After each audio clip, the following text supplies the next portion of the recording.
राम कौन है? राम ब्रह्म परमार्थ रूपा। राम तो सिग्नेचर है सनातन धर्म का। श्री गुरु चरण सरोज रज निज मन मुकुर सुधारे, बरनउँ रघुवर विमल जसु जो दायक फल चारि। बुद्धिहीन तनु जानिकै सुमिरो पवन कुमारे, बल बुद्धि विद्या देव मोहि हरो कलेश विकार। आप हनुमान हनुमान हनुमान करते रहेंगे तो शायद हनुमान जी ना सुने। आप एक बार जय सिया राम कहेंगे तो हनुमान जी दौड़े चले। हनुमान जी तो जानते हैं ये सब करने वाले तो भगवान राम ही हैं, उनकी कृपा से ही होता है। तो उनको जब कोई बार बार कहता है तो वो सकुच जाते हैं। और उनके सामने एक बार उनके इष्ट का नाम ले लो, जय सिया राम, तो फिर वो प्रसन्न हो जाते हैं। वाह वाह वाह। महाराज जी, रामायण के 7 कांड हैं, उनमें से सुंदर कांड पाठ सुनने और करने के लिए ही क्यों जोर दिया जाता है? 7 कांडों में सुंदर कांड इसलिए भी महत्वपूर्ण हो गया क्योंकि इसमें श्री हनुमान जी का चरित्र मुख्य रूप से आया। आज भी दुनिया में सबसे ज्यादा पुस्तक कोई छपती है तो रामचरितमानस। गुरु ग्रह गए पढ़न रघुराई, अल्पकाल विद्या सब आई, कौन सो काज कठिन जगमाही, जो नहीं होए तात तुम पाही। ऐसी बहुत तमाम चौपाइयाँ हैं जो बोली गई हैं, बच्चों को बोली जाती हैं। ये कितनी इफेक्टिव होती है? जब कोई काज नहीं बन रहा तभी क्यों पढ़े कवन सो काज कठिन जगमाही। आप रोज थोड़ा सा नियम बनाइए ना। किस तरह से हनुमान चालीसा का पठन करना चाहिए? देखिए, हनुमान चालीसा के पाठ को करने का कोई भी नियम नहीं बताया तुलसीदास जी ने। भगवान के भजन का बहाना ढूंढो। ये मत सोचो नियमों के चक्कर में करें ही नहीं। शुद्धता रखिए, पवित्रता रखिए, जहां मर्जी करिए, समय भूमि गोपाल की। हनुमान चालीसा अपने आप में कितना पावरफुल है, क्योंकि कुछ लोगों का मानना है कि हनुमान चालीसा को अगर हनुमान अष्टक के साथ पढ़ा जाए तो वो इमेंस पावरफुल हो जाता है।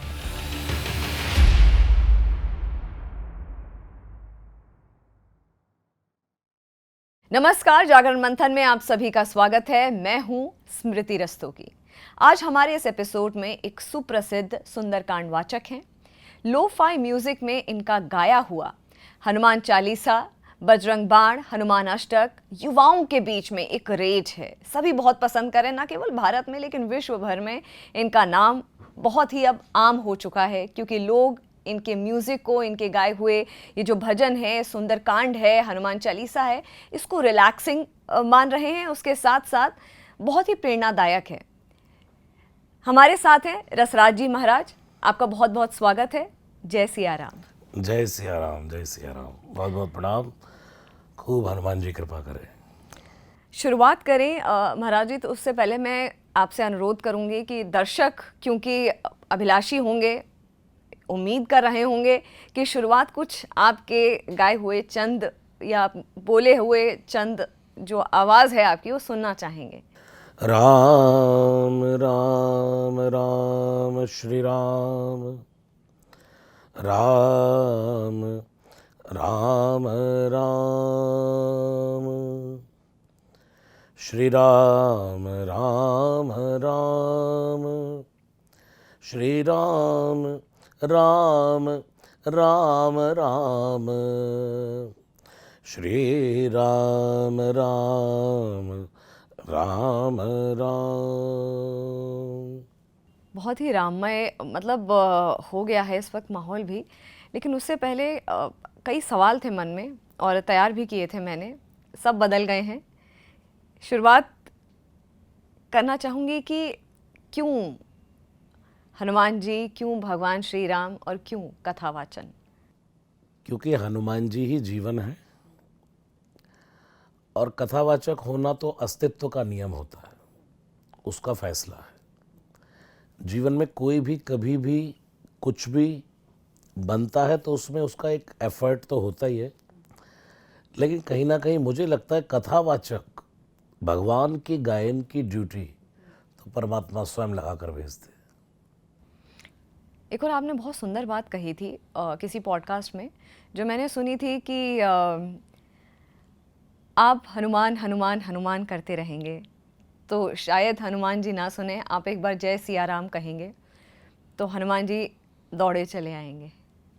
देखिए, इसके पीछे एक कारण ये है कि हनुमान जी एक ऐसे परम साधु हैं, परम देव हैं या परम भगवान हैं, जो अपनी प्रशंसा सुन के सकुचा जाते हैं।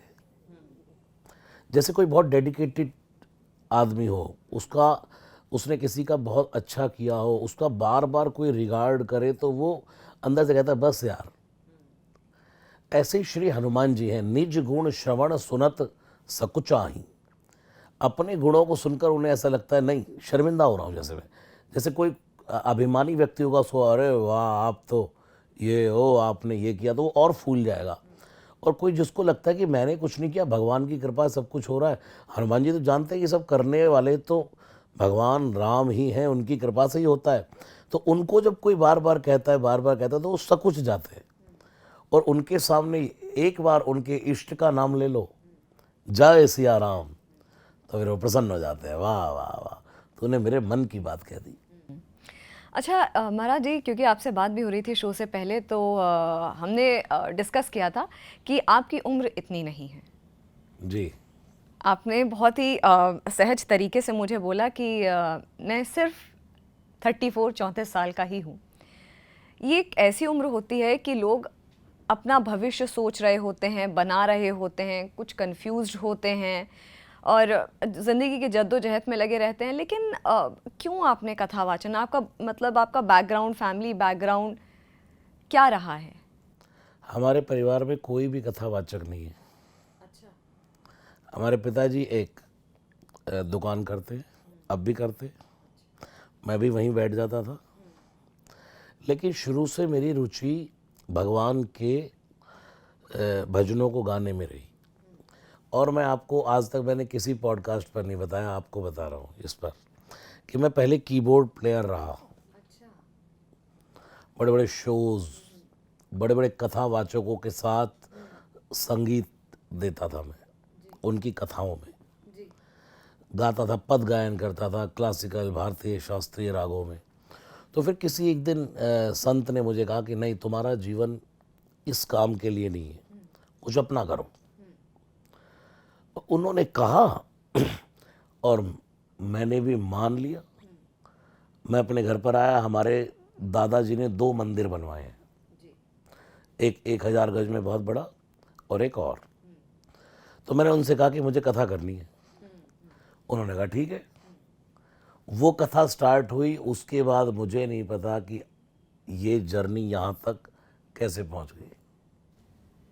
अब मगर जैसे कि मैंने शो की शुरुआत से पहले एक बात कही थी कि बहुत सारे ऐसे इंसिडेंट्स भी हुए हैं जहाँ पे लोगों के अंदर बहुत दिमाग में डिप्रेशन है, बहुत परेशान है। और एक इंसिडेंट मैंने आपसे शेयर भी किया था कि एक सुसाइडल टेंडेंसी डेवलप हो रही थी एक पर्सन में। लेकिन आध्यात्म की तरफ देखिए, इस जनरेशन का झुकाव हो रहा है, जो प्रेजेंट जनरेशन, मिलेनियल जनरेशन, उनका झुकाव हो रहा है।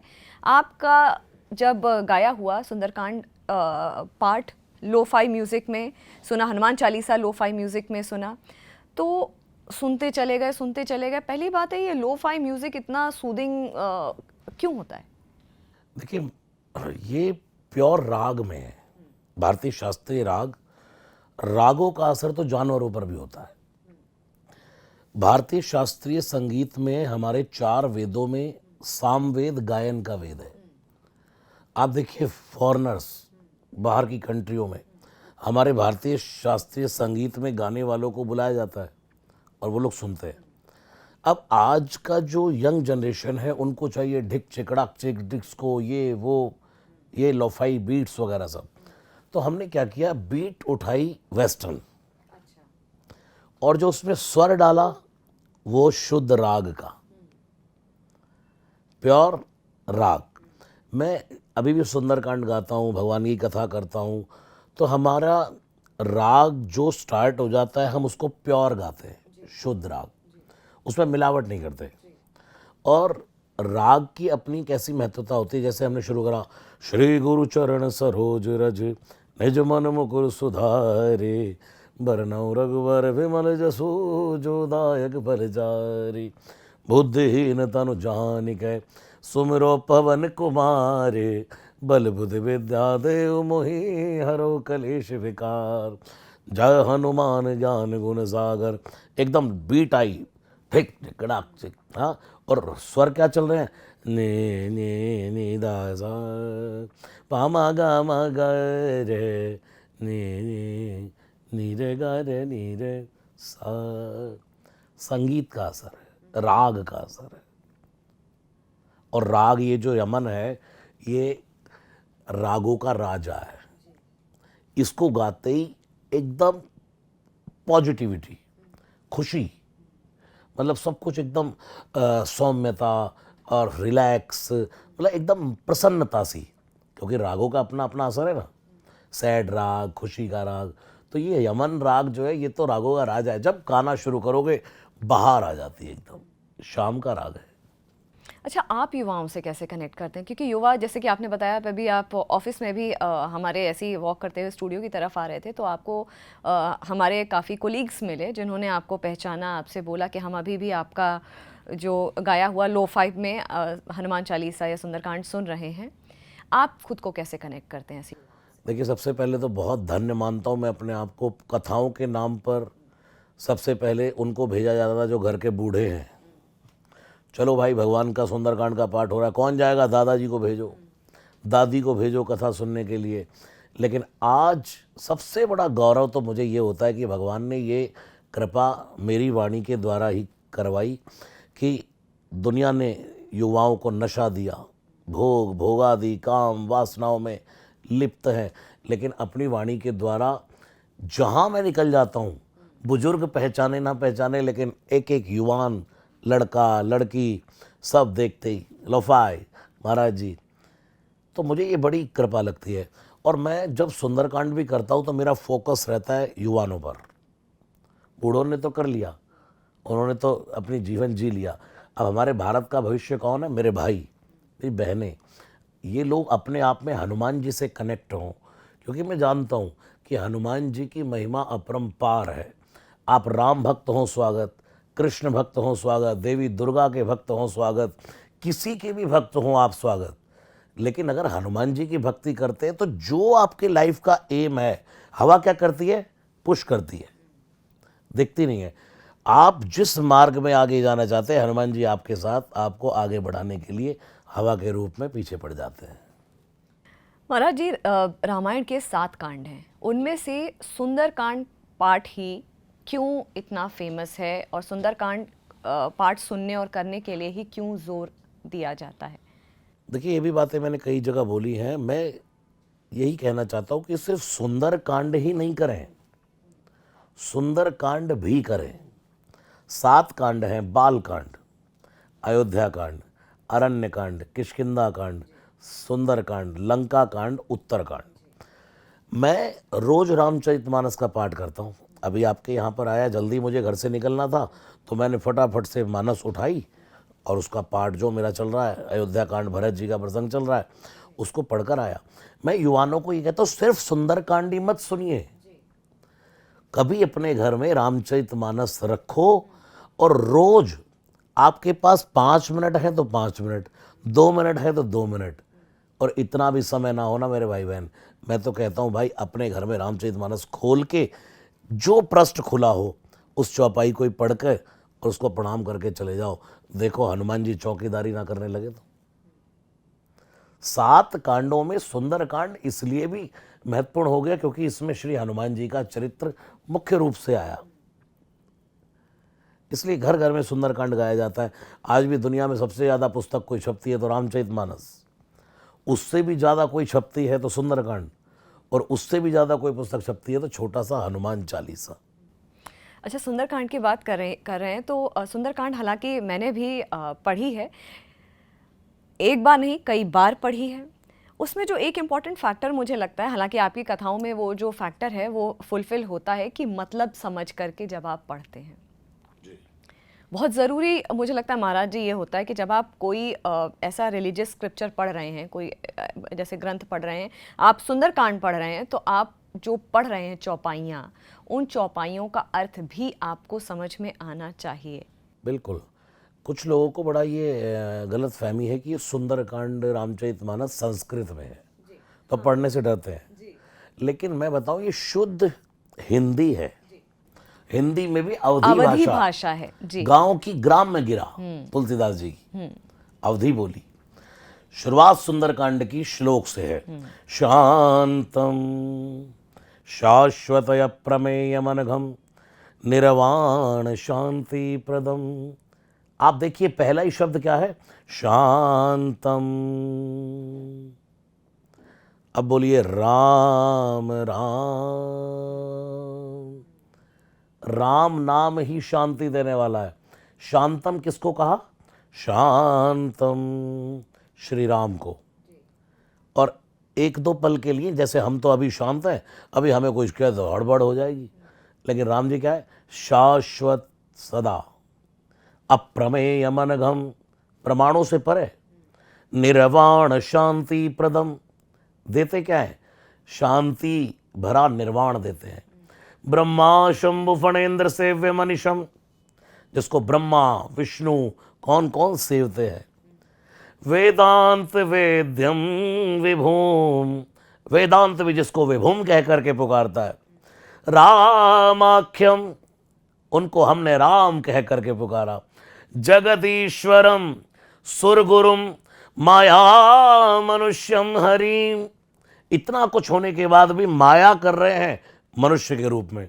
वंदे हम करुणाकरम रघुवरम भूपाल चूड़ा चूड़ामणि। ये पहला अर्थ है सुंदरकांड का। राम कौन है, राम ब्रह्म परमार्थ रूपा। आज भी हमारे भारत में कहीं भी निकल जाओ, सुबह उठते ही किसी भी प्रांत में जा रहे हो, एक बार हाथ उठा करके कह दो राम राम जी। आप कभी वॉकिंग पर सुबह जाते होंगे, पार्कों में लोग जाते हैं, तो कोई जान नहीं, कोई पहचान नहीं होती, फिर भी लोग कहते हुए चले जाते हैं राम राम जी। सामने वाला कहता है राम राम जी, राम राम। राम तो सिग्नेचर है सनातन धर्म का। अच्छा, चौपाइयों की बात हो रही है, अवधि में आपने बोला, ये बात बहुत ज़रूरी है क्योंकि किसी पर्सन से मेरा डिस्कशन चल रहा था कि ये चौपाइयाँ बोलने के तो संस्कृत नहीं बोल पाएंगे। बिल्कुल सही बात आपने बोली। अवधि में लिखी हुई सिंपल चौपाइयाँ अगर समझने की कोशिश करें वो भी क्लियर हो जाती हैं। चौपाइयों से महाराज जी अक्सर ये कहा जाता है जब कहीं कोई काम नहीं बन रहे हों, चौपाई दे दी जाती है कि आप 11 बार, 21 बार या 108 बार ये चौपाई पढ़ लीजिए। जैसे कि गुरु ग्रह गए पढ़न रघुराई, अल्पकाल विद्या सब आई, और कौन सो काज कठिन जगमाही, जो नहीं होए तात तुम पाही। जब कोई काज नहीं बन रहा हो तब ये चौपाई पढ़ लीजिए, और जब बच्चे थोड़ा पढ़ाई लिखाई में, ऐसी बहुत तमाम चौपाइयाँ हैं जो बोली गई हैं, बच्चों को बोली जाती हैं। ये कितनी इफ़ेक्टिव होती हैं? देखिए, मैं थोड़ा प्रैक्टिकल हूँ। मैं ये कहना चाहता हूँ, जब कोई काज नहीं बन रहा तभी क्यों पढ़े कवन सो काज कठिन जगमाई। आप रोज थोड़ा सा नियम बनाइए ना। आप ये नहीं पढ़ सकते तो हनुमान चालीसा रोज पढ़िए, उसमें आपकी यही चौपाई आ जाएगी। दुर्गम काज जगत के जेते, सुगम अनुग्रह तुम रे ते। सीधा सीधा अर्थ है, दुर्गम काज जगत के जेते, सुगम अनुग्रह, अनुग्रह कहते कृपा, आपकी कृपा से वो सब हो जाते हैं।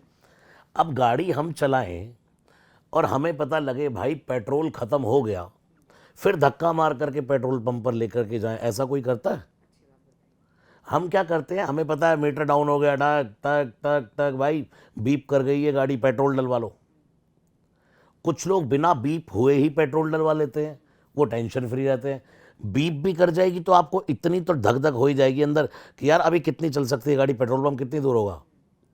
और जिसको पता है बीप से पहले ही मैं पेट्रोल डलवा करके रखता हूँ। इसलिए मैं कहता हूँ, भगवान को मुसीबत में याद करने से अच्छा परमानेंटली याद करो। कितना सिंपल दोहा है, दुख में सुमिरन सब करें, सुख में करे ना कोई, और जो सुख में सुमिरन करे तो दुख काहे कोई। ये फैक्ट है। मैं डंके की चोट पर कह सकता हूं अपने युवाओं को, मेरे भाई बहन, रोज हनुमान चालीसा का पाठ करिए, भगवान महादेव को जलार्पण करिए। एक हनुमान चालीसा में आपकी सब बातें आ जाती है। मैंने अभी कहा कि रामचरितमानस दुनिया में सबसे बड़ा ग्रंथ है, छपता है। उसके बाद सुंदरकांड। कुछ संतों का कहना यह है रामचरितमानस की डेफिनेशन, उसका विश्लेषण है सुंदरकांड, और सुंदरकांड का विश्लेषण है श्री हनुमान चालीसा। तो आप एक हनुमान चालीसा, वैसे मैं तो ये कहता हूँ 11 बार, पूज्य मोरारी बापू जी कहते हैं 11 बार हनुमान चालीसा सबको करना चाहिए। अब लोग कहते हैं महाराज जी आप लोगों को तो काम धंधा कुछ है नहीं, आप 11 बार करो चाहे 20 बार करो, हमें तो शॉर्ट टाइम बताओ। तो मैं कहता हूँ एक बार तो करो, एक बार नहीं कर सकते इतना ही करो। श्री गुरु चरण सरोज रज निज मन मुकुर सुधार बरनऊ रघुबर विमल जसु जो दायक फलचार बुद्धि हिंदन जान के सुमिरो भवन कुमार बल बुद्धि विद्या देव मोहि हरऊ कलेश विकार। और शॉर्ट करना तो इतना ही कर लो, जय जय जय हनुमान गोसाई कृपा करो गुरुदेव की नाई, इतना ही करके निकल जाओ भाई। लेकिन हमें कब करना है? जब कवन सो काज कठिन जग माई। जैसे आपने कहा ना, जब कोई काम नहीं हो रहा तब शुरू करना है, तब तो होगा ही। लेकिन परमानेंट करिए ना, राम ही सुमरिए गाइए राम ही संतत सुनिए राम गुण ग्राम ही। कुछ विद्यार्थी लोग होते हैं पूरा साल करते हैं तैयारी और उसी टाइम करते हैं, फिर तो किसको श्रेष्ठ माना जाता है? जो फुल टाइम।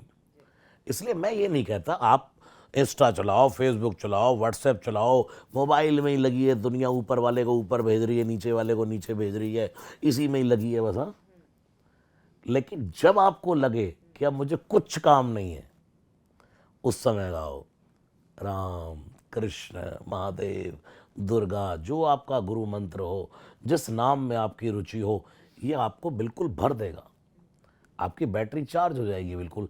ये कवच अभेद विप्र गुरु पूजा। जब मैं सुबह अपने घर से निकलता हूँ और रामचरितमानस का पाठ कर लेता हूँ, राम रक्षा स्तोत्र का पाठ कर लेता हूँ, मंदिर होकर आ जाता हूँ, तो मुझे लगता है मेरे ऊपर कोई कवच आ गया है। अब मेरी रक्षा कौन करेगा? कवच करेगा, भजन करेगा भगवान का। हमको तो उठना ही नहीं है सुबह जल्दी, वो उठते ही फिर परेशान, डिप्रेशन, कोई दिनचर्या है ही नहीं।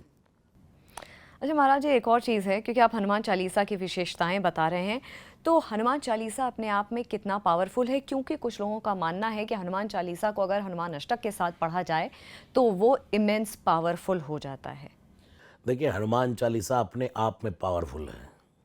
किसमें कितनी पावर, ये मुझसे दुनिया पूछती है, लेकिन मैं उनसे कहता यार गलत आदमी से सवाल कर लिया तुमने। मैं कभी कंपेयर नहीं करता कि हनुमान अष्टक ज़्यादा पावरफुल, कि भाई हनुमान चालीसा ज़्यादा पावरफुल। मेरे लिए जितना हनुमाष्टक पावरफुल, उससे कहीं ज़्यादा हनुमान चालीसा पावरफुल। जितना हनुमान चालीसा पावरफुल, उससे कहीं ज़्यादा हनुमाष्टकम। और इन सब से भी ज़्यादा मैं तो कठिन में या पावरफुल में जाता ही नहीं। मेरे लिए तो जितना सिंपल सरल राम बोलो ना। अगर हनुमान जी आपके सिर पर हाथ रख कर ना कहे बेटा तू मेरा है मैं तेरा हूँ, हनुमान जी तो प्रसन्न रहेंगे। आप राम राम राम राम भजोगे तो हनुमान जी प्रसन्न हो जाएंगे, हनुमान चालीसा पढ़ोगे तो राम जी प्रसन्न हो जाएंगे। अब देखो, अगर राम जी प्रसन्न होंगे तो फिर कौन प्रसन्न होगा? हनुमान जी। फिर ये फैक्ट है। अच्छा, दैनिक जीवन में रहने वाले महाराज जी जैसे जो लोग हैं, जैसे आप कथा वाचन में ज़रूर ये बात भी बताते होंगे कि उनको हनुमान चालीसा का अगर डेली पाठ करना है रूटीन में, आपने बोला कि आप सिर्फ ये चौपाई बोलिए या यहाँ तक हनुमान चालीसा बोल दीजिए, लेकिन अगर कोई दैनिक जीवन में, कोई रोज़मर्रा की जीवन में ऑफिस भी जाना है, सुबह अपना गृहस्थ जीवन भी देखना है और तमाम ऐसी चीज़ें हैं, तो ऐसे में किस तरह से हनुमान चालीसा का पठन करना चाहिए? देखिए, हनुमान चालीसा के पाठ को करने का कोई भी नियम नहीं बताया तुलसीदास जी ने।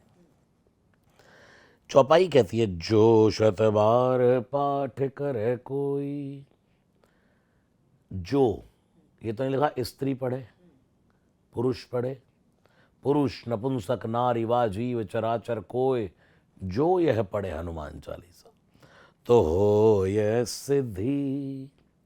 सिद्धि क्या? अणिमा महिमा गरिमा लघुमा इशित विशित प्राक्य प्रकाम में। दुनिया में हनुमान चालीसा, हनुमान जी की एक ऐसी पावर है, जब व्यक्ति समाज में निकलता है तो उसको फिर निर्भय, सबसे पहला तो वो निर्भय हो जाता है। इतनी शक्ति काम करती है श्री हनुमान जी की, ये अष्ट सिद्धियां उसके साथ लग जाती है। अणिमा, महिमा, गरिमा, लघुमा, इशित, विशित, ये सब उसके साथ काम करने लगती है। तो युवाओं को यही कहूँगा कि आपके पास जितना टाइम है, आप उठिए, ऑफिस के काम करिए, कर्म प्रधान है। लेकिन ये भी ना भूल जाएं कि जिस सत्ता ने, परम सत्ता ने हमें दुनिया में भेजा है, वो सिर्फ घूमने के लिए तो भेजा है।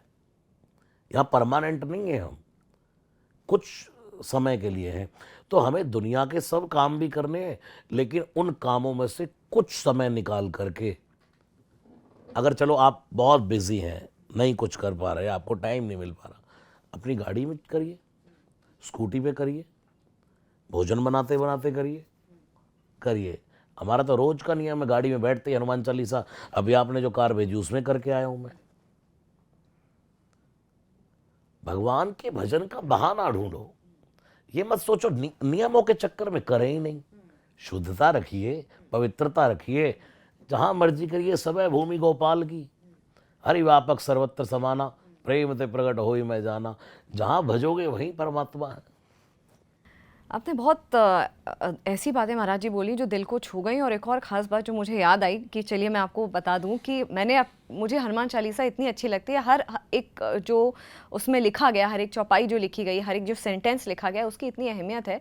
तो मुझे ये सेंटेंस से मैं बहुत ज़्यादा कनेक्ट करती हूँ। सब सुख लहे तुम्हारी सरना, तुम रक्षक काहू को डरना। और ये मैंने अपने व्हाट्सएप का स्टेटस लगा रखा है कई समय से, क्योंकि मुझे लगता है कि इतना पावरफुल ये सेंटेंस है कि जब आपकी प्रोटेक्शन में है तो किसी चीज़ का से क्या डरना, जो होगा देखा जाएगा।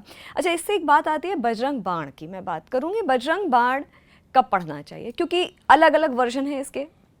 कोई कहता है कि उसको तांत्रिक स्वरूप में यूज़ किया जाता है बजरंग बाण, उसको यूं ही नहीं बोलना चाहिए। अच्छा, कुछ लोगों को पता नहीं, तो हनुमान चालीसा, बजरंग बाण, हनुमान अष्टक एक ही साथ पढ़ जाते हैं। तो सही तरीका क्या है?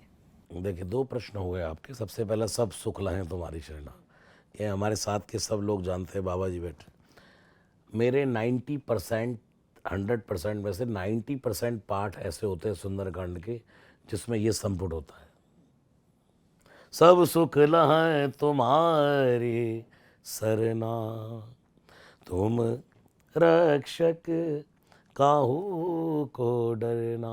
ऑल इन वन, हाथी के पाँव में सबका पाँव है। और देवता चित्त न धरई, हनुमत से सर्व सुख करई। एक हनुमान जी की शरण में सब सुख है। सब सुख लहें तुम्हारी शरणा, देश में रहो, विदेश में रहो, कहीं भी रहो, तुम रक्षक काहू को डरना। कितने भी बाउंसर रख लो, बॉडीगार्ड रख लो, हर जगह हमारी रक्षा नहीं कर पाएंगे। लेकिन हनुमान जी को अपना रक्षक मान लोगे तो जहाँ रहोगे हवा के रूप में श्वासोश्वास रक्षा होगी। पहला तो ये। दूसरा, बजरंग बाण, इसके अभी मैं कई जगह जवाब दे चुका हूँ। मैं कहता हूँ भाई, बजरंग बाण खूब पढ़ो।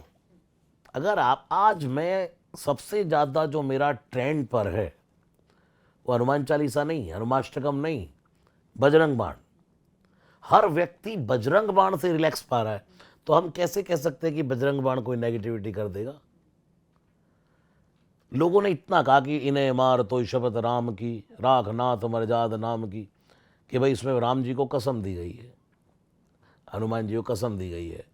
लेकिन हनुमान जी को कोई कसम दे दे और हनुमान जी उसके कहने पर किसी दूसरे का बिगाड़ दें, ऐसा हो सकता है?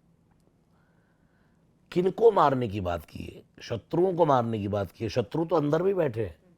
काम, क्रोध, मोह, लोभ, अहंकार, ये सब हमारे शत्रु तो हैं, जो हमें भगवत भजन करने से रोकते हैं, अच्छे काम करने से रोकते हैं। तो इनको, विकारों को मारने की बात है। एक राम, अब ये बात भी मैंने पहले कहीं किसी पॉडकास्ट में नहीं कही, आपसे शेयर कर रहा हूँ।